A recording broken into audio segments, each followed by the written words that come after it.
comme résultat.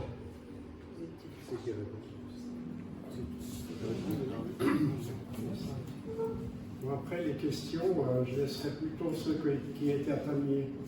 Donc le résultat, c'est que ça a été nul. Ça aboutit à rien.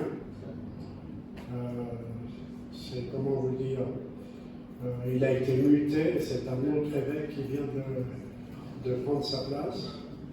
Et donc nous reprenons contact avec la cellule d'écoute et nous allons reprendre la discussion avec le nouvel évêque. Ça se confirme dans le film qu'on voit son attitude de l'évêque. Oui, c'est Ballot. Il s'appelle Ballot, c'est Ballot. Est-ce que le centre il est fermé maintenant? Oui, c'est des habitations. Et depuis quand il est fermé? Depuis 70. C'était la dernière année où l'abbé Garin avait le droit d'avoir des enfants dans les 3 centres. Pour maltraitance et bien d'autres.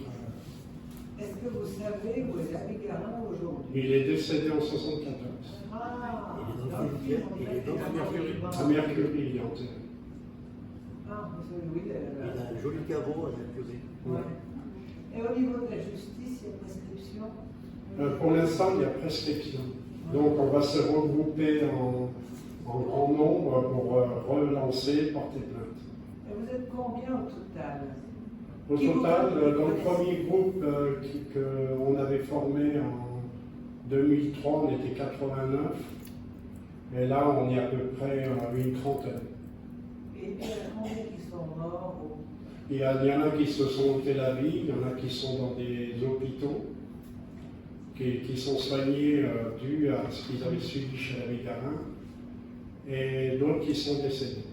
Et quand vous étiez dans cette maison, est-ce qu'il y a eu des enfants qui sont morts? Oui, Oui, oui, deux. il y en a un qui est à Mercury. C'est une tombe qui est laissée à l'abandon. C'est une tombe qui est laissée à l'abandon.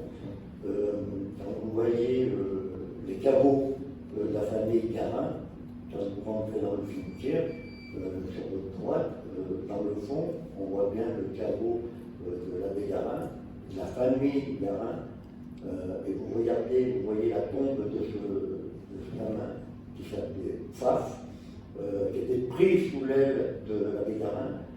C'était un orphelin quand il est arrivé à Mercury, il était orphelin. Et oui. Ah oui, non, non, je finis. Il y a un des messieurs qui ne savait pas pourquoi ses parents. Enfin, ne savait pas pourquoi. Les parents ne voulaient pas nous voir. Non, non, mais pourquoi lui est arrivé là? Je ne sais pas un d'entre vous, parce que je ne le vois pas là. Est-ce qu'il. Vous avez encore des parents pour certains? Non, moi j'ai des personnes. Personne? Vous voulez parler de Michel Guibourg? Oui, alors c'est une angoisse chez lui parce qu'il ne sait pas pourquoi on l'a placé. Comme la plupart d'entre nous. Mais vous ne l'avez jamais su. J'étais à 7-8 ans, moi, au centre. Vous ne l'avez jamais su. Je vais vous dire, un jour, j'ai un oncle qui est venu en mobilette. Mon beau-père, parce que moi j'ai été adopté, c'est par adoption.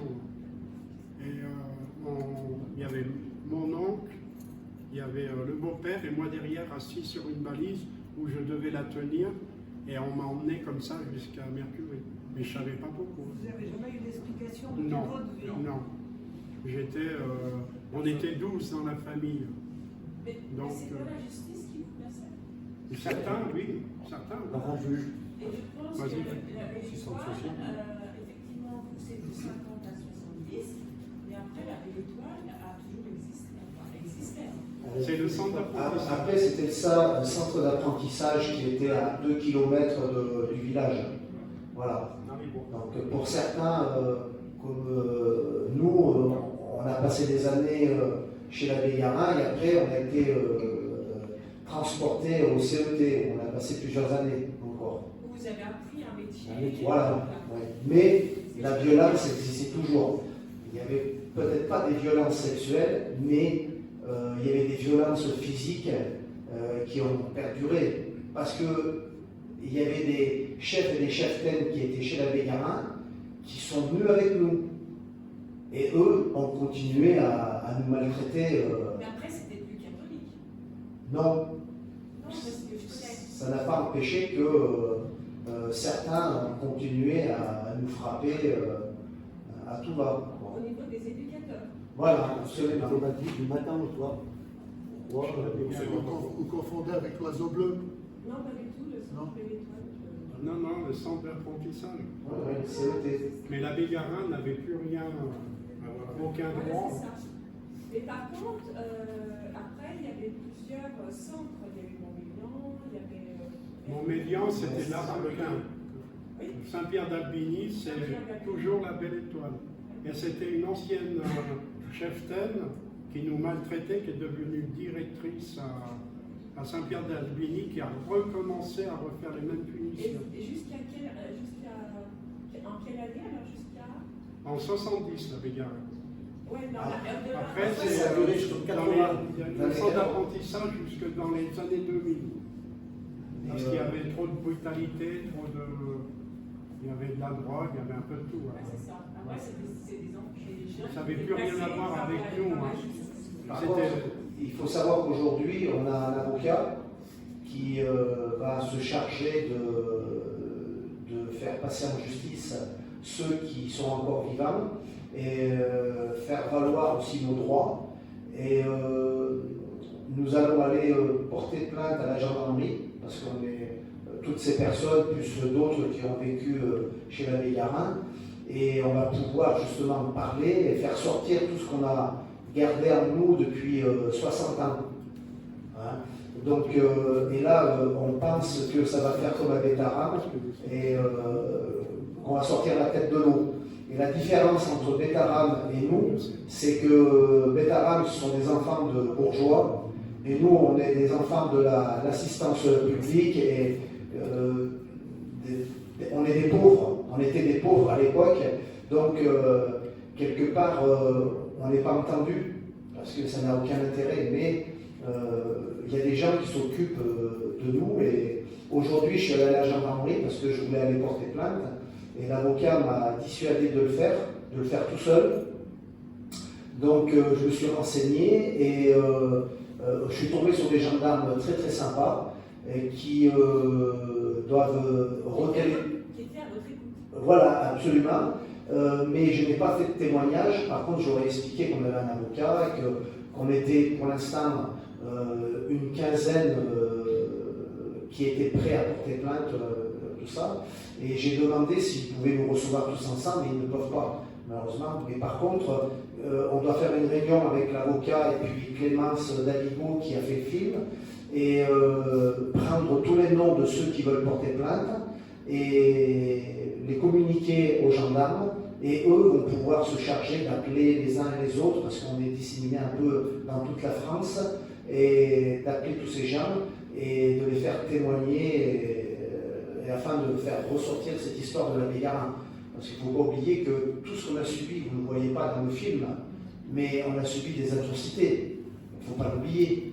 Et moi, personnellement, j'ai été victime d'attouchement sexuel et de viol de la part de René Albert et d'un autre curé qui s'appelait le Père Roger. J'ai enfermé ça pendant... je suis rentré à l'âge de 8 ans, donc à l'abbé Garin, et j'ai subi tous ces attouchements de 9 ans à ce que on quitte le centre. Et grâce au film, ça m'a permis de me libérer et de pouvoir parler aujourd'hui sans crainte, sans honte, parce que quelque part, si vous voulez, quand on subissait des attouchements sexuels ou des viols, ils nous faisaient de victimes, on passait de coupables. Et ils nous disaient des choses qui nous traumatisaient, et du coup on gardait tout en nous, on n'osait pas en parler aux copains parce que c'était sale, c'était vraiment atroce, quoi, hein. Et c'était des grosses souffrances. Donc on a enterré ça en nous, et la plupart, il y en a qui se sont suicidés, il y en a qui sont devenus délinquants. Moi, à cause de Mercury, j'ai été condamné à plus de 18 ans de prison, et j'en ai fait plus de 10 fermes, et ça je le dois à l'abbé Garin. Il y en a d'autres qui ont suivi le chemin de l'alcoolisme, la violence, qu'ils ont reproduit dans leur famille, et puis dans la vie de tous les jours. Et chacun on ressort avec des symptômes très graves, quoi. Et on ne peut pas oublier Mercury. Vous voyez? Et moi, je sais, personnellement, quand je suis devant un obstacle, devant des gens qui me disent c'est pas possible, tu peux pas faire ça en vélo, tu peux pas faire ça à pied, je dis mais ça se voit que toi, tu n'as pas fait Mercury. Vous voyez, je me sers de ça pour me tirer vers le haut. Et à chaque fois que je fais des choses, je me mets minable, je me mets vraiment à ras terre. Je dis, mais je ne donnerai pas la satisfaction d'abandonner. Vous voyez, je parle à ces gens qui m'ont fait du mal, qui nous ont martyrisés, qui nous ont torturés, parce que c'est détruit psychologiquement et physiquement. Et je m'adresse à eux, je dis jamais je vous donnerai cette satisfaction. Et je vais jusqu'à épuisement. Et on est tous comme ça, quoi. On a tous ce Mercury dans la tête, au fond de notre cœur, qu'ils ont détruit, parce qu'on est plein de cicatrices. Et les cicatrices, on ne les enlève pas. Vous voyez? Et tous, autant qu'on est, on a tous une histoire commune, mais une histoire différente de Mercury, parce qu'on n'a pas vécu les mêmes choses, mais on a tous été... c'était un peu comme les camps nazis, c'est exactement la même chose. Moi, à 10 ans, je me suis sauvé du centre parce que je subissais des attouchements sexuels. Je me suis fait rattraper 5 jours après par les gendarmes d'Albertville. Et c'était la première fois, mais je ne savais pas que les gendarmes étaient gentils avec moi. Quand ils m'ont attrapé, ils m'ont offert un chocolat, ils m'ont payé je crevais la faim parce que ça faisait 5 jours que j'ai mangé du maïs dur, je mangeais des quignons de pain quand je pouvais trouver. Et quand ils m'ont ramené au centre, je me suis ramassé par la Colette. Je ne sais pas si on la voit dans le film, mais on la voit quand on marche, quand on va à l'église. Elle m'a détruit physiquement, à coups de pied, coups de poing, j'avais les lèvres enflées, j'avais des bleus de partout, puis elle m'a mis la boule à zéro. Vous voyez? Et c'était des sortes de tortures psychologiques. C'était humiliant. C'était très humiliant, et en plus de ça, pour nous empêcher de nous sauver, elle mettait la pression sur les autres, ceux qui étaient plus âgés que nous. Donc, il les privait de dessert, par exemple, pendant 1 mois. Donc, forcément, les gens, les copains, ça leur plaisait pas, et ben, ils s'acharnaient un peu sur nous, quoi. Vous voyez? Et il y avait des punaises sur... moi, j'ai eu des punaises sur les talons, j'étais obligé de me tenir comme ça, à l'envers, et les mains sur la tête, pour pas... et pour éviter qu'on se mette sur les talons, donc ils mettaient des punaises, mais forcément, à un moment donné, on est obligé. Et moi, je n'ai pas suivi, mais il y en a qui ont eu des punaises sur les ongles. Vous voyez? Voilà, il y en a, la marche en canard, ça, tout le monde l'a fait, à poil dans la neige, à se tenir à genoux en plein hiver, à poil aussi pendant des heures, pour certains, les douches glacées. Moi j'ai eu aussi, j'avais fait une connerie, ils m'avaient mis un ceinturon autour du cou et ils m'ont traîné pendant toute la promenade comme ça, pieds nus, j'avais les pieds en sang. Et attaché à un arbre pendant toute la promenade, et après ils me ramenaient au centre pareil, et ils ne nous soignaient pas, quoi. On a eu l'hiver, on avait, excusez-moi les copains, je parle, mais l'hiver, on avait les ongles, enfin pas les ongles, les doigts complètement enflés, parce qu'on n'était pas assez habillés, on avait froid, donc ils éclataient, on avait des gerçures aux lèvres, aux pieds, tout le temps mouillé, on avait le short de telle époque jusqu'au mois de novembre, et quand ils nous prenaient, on avait froid, donc on se mettait accroupis, on mettait des pulls verts jusqu'aux chevilles. Si on se faisait prendre, et ce qui m'est arrivé, qu'on a certains d'entre nous, ils nous enlevaient les pulls verts, donc on avait encore plus froid. C'était, moi, il y a un barbu là, qui était un curé, qui m'a chopé avec un chewing-gum dans les cheveux, parce qu'on s'amusait à faire des conneries avec les copains. Il m'a traîné par les cheveux jusqu'au bureau, il m'a attaché sur la chaise, il m'a tondu, il m'a fait 2 cornes devant. Il m'a fait un jeu de dame sur le dessus de la tête et la queue du diable derrière. Mais c'était la honte suprême, c'était l'humiliation suprême, quoi. Et obligé de me promener comme ça dans la cour, c'était humiliant. Et c'est vrai que, vous savez, il n'y a pas plus cruel qu'un gamin. Et c'est ce qui se passe dans les écoles aujourd'hui. On est des têtes de Turcs, parfois certains, et puis on ne comprend pas qu'on fait de la peine à l'autre, et c'est ce qui passait avec nous. Et on a tous vécu des choses terribles comme ça, et c'était souvent les claques, chaque fois qu'on avait quelqu'un qui... Ouais, par exemple, quand je suis arrivé, je pissais au lit. Moi, je sors d'une famille de 7 enfants, et j'ai vécu un calvaire chez moi, parce que j'avais un père alcoolique et une mère alcoolique, et mon père était très violent.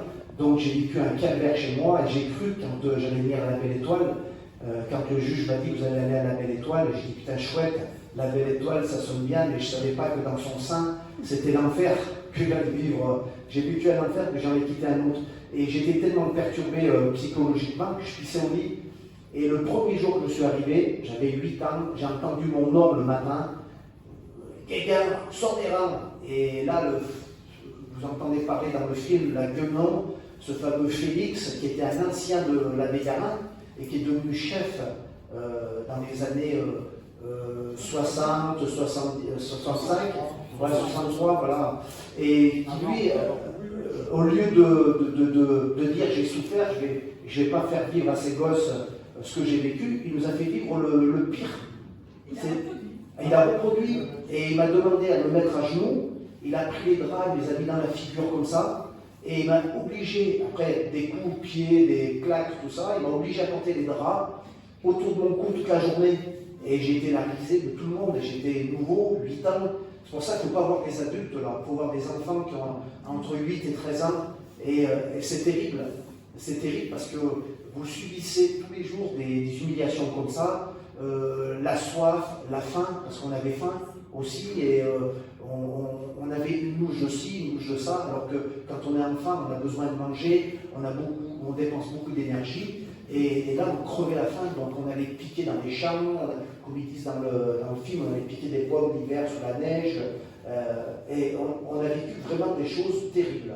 Et il faut savoir que tout ce qu'on a vécu, c'est resté en vase clos. Tout ce qu'il y avait là-bas, c'était, il y avait l'omerta. Les gens du village le savaient, et personne n'a rien fait. Et même dans le centre, comme la lingère, qui s'appelait Madame Calderini, elle nous a pas fait de mal, mais elle nous en a fait indirectement, parce qu'elle savait ce qui se passait, elle voyait ces pauvres gosses qui étaient dans la neige, qui crevaient la faim, qui étaient martyrisés, elle n'a rien fait. Et d'autres dans le centre. Oui, parce que peut-être elle avait peur. Mais oui, sûrement, mais voilà, il y a des gens qui nous ont martyrisés, alors qu'au départ, peut-être que ces gens étaient comme nous et qui n'avaient pas envie de nous faire du mal, mais donner du pouvoir à un imbécile vous en ferait un tyran. Et c'est ce qui s'est passé, ces gens-là, ils avaient un certain pouvoir sur nous. Bon, allez, excusez-moi. Une question. Comment est-ce que vous avez réussi à vous trouver le premier contact? Comment ça s'est fait et comment vous, maintenant, vous arrivez à étoffer le groupe? Alors là, la réponse est très simple. La présence d'André qui est ici, un jour, il s'est dit, il faut que je fasse quelque chose pour les anciens nerveux. Je peux vous dire que ça fait plus de 20 ans qu'ils s'en occupent. Donc, ce qu'il a fait, Internet arrivé, ça tombait bien. Donc, il a tout fait pour nous retrouver sur Internet. Donc, ça a commencé comme ça, grâce à Internet. Il a eu des liens, après un autre est venu, après un autre est venu, et tout doucement, c'est monté en flèche, tout doucement. Et comme ça, on s'est tous retrouvés. Il a fallu quand même beaucoup d'années pour arriver à ça. Et André, il a fait un boulot énorme. Il ne veut pas le dire, mais c'est énorme. C'est lui qui a lancé toute l'affaire qu'on a maintenant. Et ça, on lui tire tous notre chapeau. Ça faut dire les choses.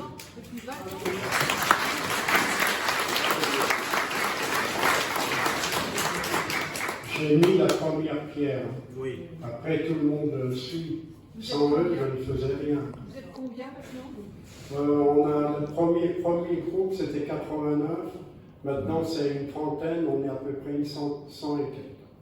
Est-ce que vous pouvez parler de la petite reconnaissance qui existe quand même, qui est la plaque, qui est une poêle de tamier, qui est l'arbre qui a été planté dans la cour, il y a le propriétaire qui est dans le fond de la salle, et je vais vous empêcher un mot pour Oui.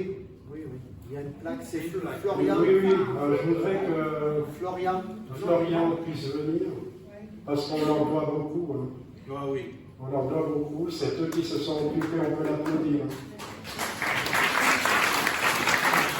Ils nous ont reçus comme les rois. Non, c'est vrai, mais je vous laisse parler. Alors, je fais partie des nouveaux habitants du coup d'un des centres, un ancien centre de la Végare. On est plusieurs familles à avoir acheté du coup à Tamier. Et on a appris en fait cette histoire en même temps qu'on faisait cet achat. Et ça nous a paru en fait important à la fois se souvenir du passé, de ne pas l'effacer et peut-être lancer un nouvel élan. Du coup, on a proposé, on n'est pas une institution, on n'est pas de l'église, de l'État, n'importe quoi, mais alors on peut faire une plaque, on l'a fait, on l'a mis là-haut, et on a planté un arbre, un cerisier fleur en plein milieu de la cour, on a pu enlever tout le goudron, et puis c'est les anciens qui l'ont planté, et ça sera un signe d'espoir et de renouveau. On peut l'applaudir, puis moi je rajouterai quelque chose. Grâce à eux, c'est que j'ai pu en moi ressentir beaucoup de choses. C'est cette plaque qui nous représente tous, tous les anciens. Et en plus, il y a un mot qui a été rajouté qui va parfaitement avec cette plaque. Et moi, j'ai rajouté quelque chose, c'était une plaque qui doit servir non seulement aux enfants de la Belle Étoile, mais à tous les enfants de France. J'aimerais que cette plaque dise que stop à tout ce qui se produit sur les enfants. Voilà. Chaque fleur doit représenter chacun d'entre nous, chaque printemps. Je vous pose une question. Est-ce que vous avez eu une réaction des autorités quand l'article a été annoncé dans le Dauphiné il y a à peu près un mois? Non, aucune réaction pour l'instant. Personne s'est inquiété, personne. La police judiciaire, il n'y a pas une enquête, quelque chose là? Non, il y a un peu. Florian vient de. Il y a un peu le maire de Mercury et de Plancherine qui ont voulu interdire la première production qui s'est faite à Tamier. J'aimerais bien qu'il vous en touche un mot. Alors c'est un peu compliqué parce qu'on n'est quand même pas là pour faire polémique, mais c'est vrai que je pense que ça secoue beaucoup de gens autour d'ici cette histoire parce qu'on se sent tous un peu reliés, j'imagine, à un certain niveau. Bon, le maire de Mercury, on ne l'a pas rencontré, mais on a rencontré le maire de Plancherie. Je pense que c'est compliqué d'accueillir en fait toute cette histoire dans sa commune aussi. Alors, nous on a fait une projection avec les anciens et les adhérents de notre association. On était une soixantaine, un peu plus. La police est venue et c'est vrai que on ne sait pas trop quelle est leur intention, mais il y a quand même toujours ce doute sur est-ce que c'est vrai ce qui s'est passé, et ils nous font bien ressentir que ça reste un doute. Et ça. Et on pourrait rajouter que la police est intervenue aussi à Albertville et qu'il y a des gens d'Albertville qui ont dit que ce qui était dit dans le film par les personnes qui sont là étaient des propos diffamatoires. Que ce qu'ils disaient n'était pas vrai.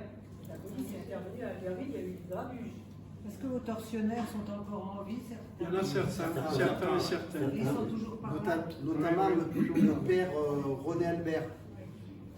Et je voudrais compléter ce qu'a dit monsieur par rapport à la justice, parce que j'ai appelé le tribunal d'Albertville et le procureur peut être saisi seulement quand ils auront porté plainte. Voilà, c'est ça.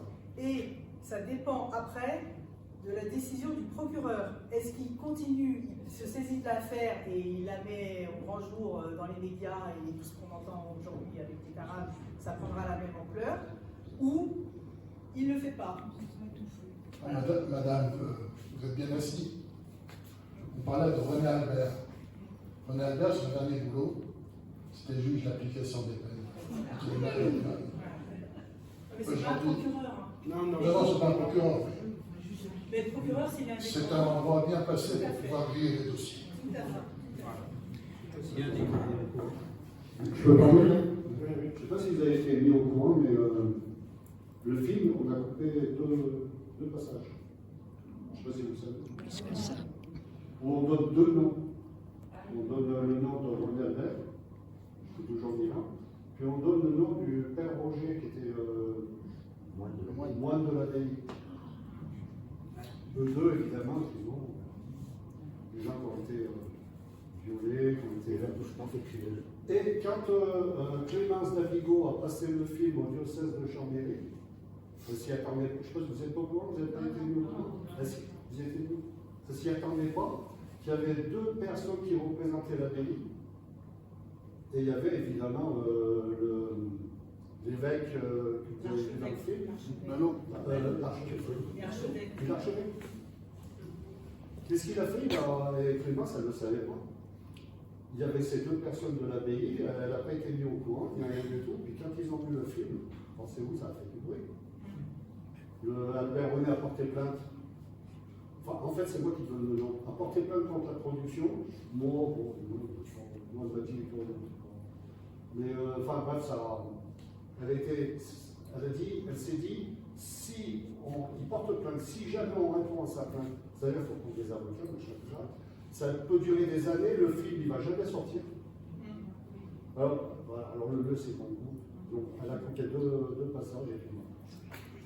Mais bon, on comprend le film. Hein. Est-ce que vous allez diffuser ce film dans toute la France? Ça commence. Oui, mais il est déjà en toute la France. D'ailleurs, il y a de nos collègues, nos enfants de la galère, comme on les appelle, qui sont dans toute la France en ce moment. Il y en a qui présentent dans des villes, à Avignon, partout.